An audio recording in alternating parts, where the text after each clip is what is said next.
में है shell shock. सकते में तो हम भी आ गए जिस वक्त ये सब कुछ हुआ, लगता है कि बिल्कुल नाउम्मीद हो गए हैं, कोई उम्मीद नहीं है।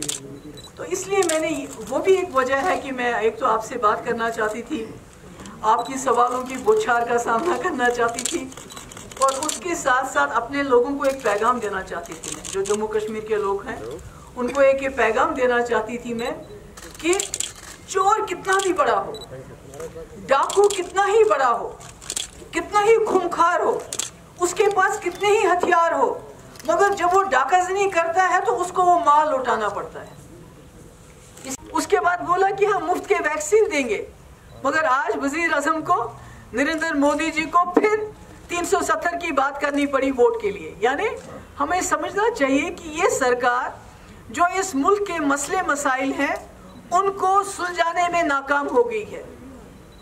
और चूंकि चाहे इकोनॉमी हो, अब हम बांग्लादेश से भी पीछे चले गए हैं, चाहे एम्प्लॉयमेंट की बात हो, चाहे दूसरे तरक्की की बात हो, उसमें नाकाम हो गए। तो क्या करते हैं, they are flogging minorities, they are flogging Kashmir. इन्होंने पहले ही मीडिया में कश्मीरियों को, मुसलमानों को, even Dalits for that matter, demonize किया हुआ है। और जब ये किसी महाज पे फेल हो जाते हैं तो इनको कश्मीर 370 याद आता है।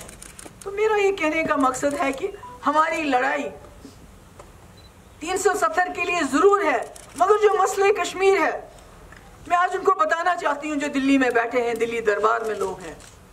मसले कश्मीर मसला है। आप कबूतर की तरह आंखें बंद करके बिल्ली को नहीं भगा सकते। आंखें बंद की तो बिल्ली खा जाएगी आपको, आपका वजूद नहीं रहेगा।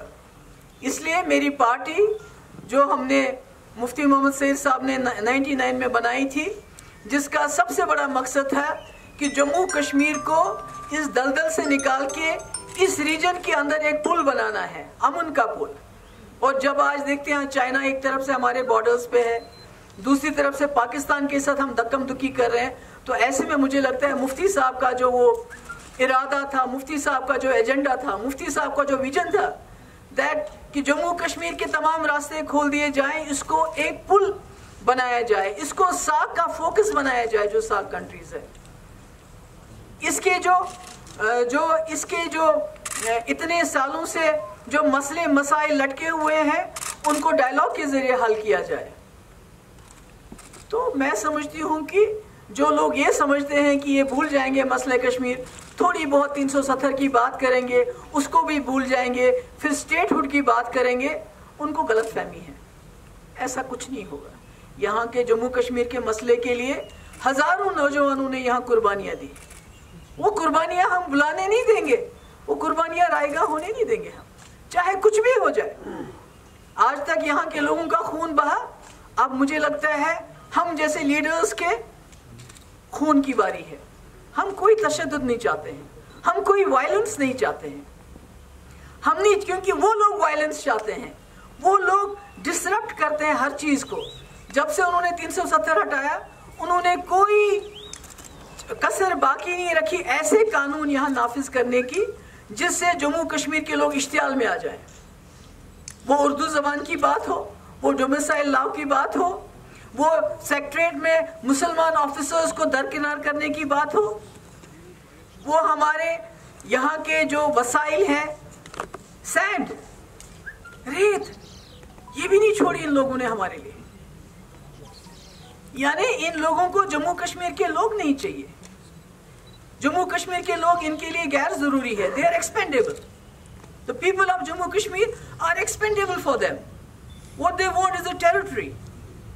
टेरिटरी तो इनके पास थी 2019 5 अगस्त तक जायज तरीके से थी, मगर जब इन्होंने एक रिश्ता तोड़ दिया जिसकी वजह से हमने इनके साथ इल्हाक किया था, एक्सेशन किया था, we had acceded to a liberal, democratic, secular India.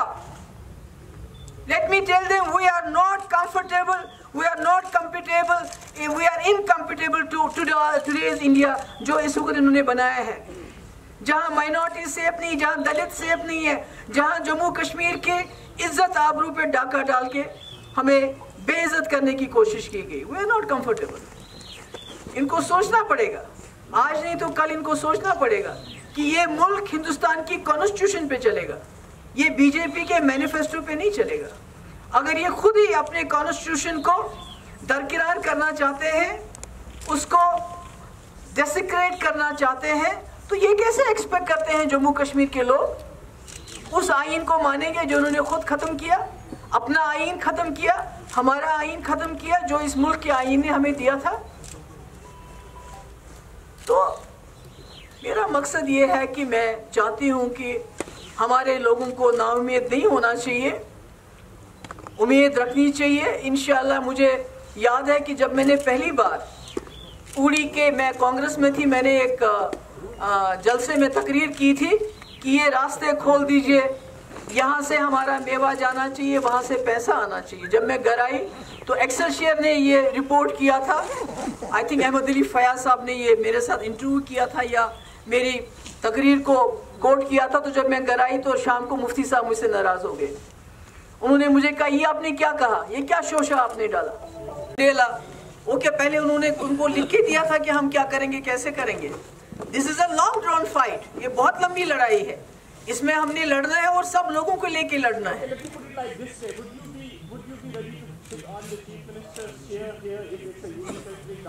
Union territory हो या स्टेट हो, even Mehbooba Mufti is no more for power. मैं पहले भी पावर के लिए नहीं थी। अगर पावर की मुझे लालच होती तो हम कांग्रेस छोड़ के पीडीपी नहीं बनाते, हमें क्या कमी थी। We are not only for power, sorry, no power, sorry, I am very sorry to tell you that कि बीजेपी अगर हमें सिर्फ पावर चाहिए होता तो हम कांग्रेस के साथ ही सरकार बनाते। मगर मुफ्ती साहब का जो आखिरी तकरीर उन्होंने 28 जुलाई 2014 को की, हमारे फाउंडेशन डे पे उन्होंने कहा लोगों को कि मुझे कुछ सीटें दे दो, मैं जम्मू कश्मीर के मसले के हल के हवाले से कुछ काम करना चाहता हूँ। उसके बाद he had a choice to go with Congress, to go with NC, but why did he. और ये तूफान टेम्पररी नहीं है, ये एक इलेक्शन का जिन नहीं है, ये दूसरे इलेक्शन में भी आएगा। और अगर जम्मू कश्मीर में जो हमारे पास है उसको प्रोटेक्ट करना है, 3 महीने उन्होंने लगाए, तब जाके एजेंडा ऑफ अलायंस साइन हुआ। और जब तक हम सरकार में रहे हम दीवार बन के, हम तो खत्म हो गए खुद, हम तो जल बुन गए, मगर हम बीच में खड़े रहे, हमने उनको हाथ नहीं लगाने दिया। ये तो बदकिस्मती है। वाजपेयी भी इसी जमात का था। लोगों का साथ चाहिए, क्या लोगों का साथ आपको किस लिए चाहिए? लोगों का साथ इस चैलेंज का मुकाबला करने के लिए चाहिए, और किस लिए चाहिए? मेरा सवाल ये है कि क्या लोगों का साथ आपको, आप चाहती है कि लोग आपको वोट दे दें और आप पॉलिटिकल लड़ाई आगे ले जाए, या आप स्ट्रीट्स पे जैसे मेरे भाई, मेरे लिए स्ट्रीट्स कोई नई बात नहीं है, ये आप भी जानते हो। I have been a street fighter, you know that.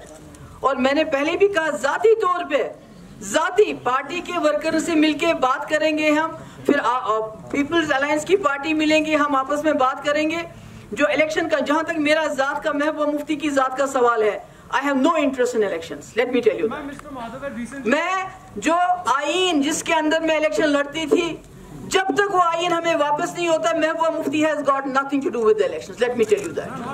है कि ये पॉलिटिकल फाइट है, ठीक है, जुडिशरी में केस है, मगर जब तक आप इसको पॉलिटिकली इसको फाइट नहीं करोगे, एक माहौल नहीं बनाओगे, तो आपको पता है ये जो बाबरी मस्जिद में उन्होंने कहा कि वहाँ कोई बुत शुद्ध नहीं थे, वहाँ कोई सबूत नहीं मिले, उसके बाद लैंड किसको दे दी गई, मालूम है ना आपको। इसी तरह से वो खुद गिर गई मस्जिद।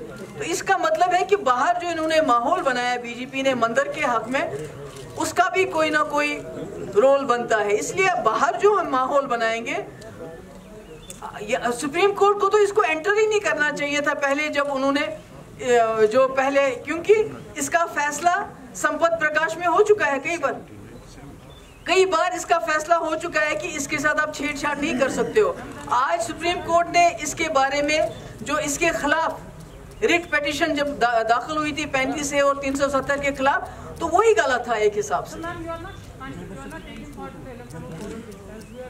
मैंने अपनी बात कही कि मैं पार्टी की बात नहीं कर सकती अकेले, और अब हम चूंकि अलायंस में है, मैं उस लेवल पे भी बात नहीं कर सकती। मैंने आपको बताया हमने पंचायत इलेक्शन का बायकॉट किया था, वो इकट्ठा फैसला। अब हम सब फैसले इकट्ठे करें। मेरी जहाँ जात का सवाल है महबूबा मुफ्ती का, तो महबूबा मुफ्ती जो है इस झंडे के बगैर, अपने आईन के बगैर, कोई हलफ लेने के लिए तैयार नहीं है। जो अभी हमारे बॉर्डर्स पे है, वहां से उत्तराखंड दूसरी जगह से भी आ रहा है, ये तो you can't deny, it's a fact. It's a fact कि 370 हटने के बाद जम्मू कश्मीर इससे पहले इतना इंटरनेशनल व्यू में कभी नहीं आया जितना इसके बाद आया। These are all realities. You can't deny them. Ma'am, now that you're united, I mean the National Conference PDP, so I would like to ask you, like, we have 3 MPs from National Conference in the, Indian Parliament, and there has been, as a strategy, there have been no talk about, their resignation or something like that, because they are attending functions and getting government information department sending press releases that everything is normal. ये तो आप ये सवाल आपको उनसे करना चाहिए। मुझे याद आ गया जो कनन गोपीनाथन है, I would like to thank him and appreciate जिस तरह उसने रेजिग्नेशन दिया हमारे लिए, मैं उसको सलाम करना चाहती हूँ कनन गोपीनाथन को, जिन्होंने और भी जो स्टैलिन बहुत सपोर्ट किया, चिदम्बरम जी ने सपोर्ट किया, ममता बनर्जी ने काफी हमारा सपोर्ट किया इस टाइम में, तो ये और कम्युनिस्ट पार्टी ने काफी सपोर्ट किया। नहीं, मेरा ये है कि ये बातें जो है आपको उनसे पूछना चाहिए, ये I am not in a position to answer for them. तो आप हाइपोथेटिकली सब कुछ डिसाइड कर रही हो, अलायंस में हम बैठेंगे, हम डिसाइड करेंगे। नहीं, मैंने कहा कि हम आपस में बैठेंगे। देखिए, it's not about BJP, it's about BJP and its cronies, क्योंकि लोगों को सरवाइव तो करना है ना, तो खुदा ना खास्ता ऐसा भी नहीं होना चाहिए कि वो ऐसे हाथों में चले जाए जहां वो उनको they will be kicked around. So सारे प्रोज एंड कॉन्स को सामने रखते हुए हम डिसीजन लेंगे। उसमें फारूक साहब हमारे लीडर हैं, तो सब अपनी अपनी राय देके जो सही होगा वो हम करेंगे।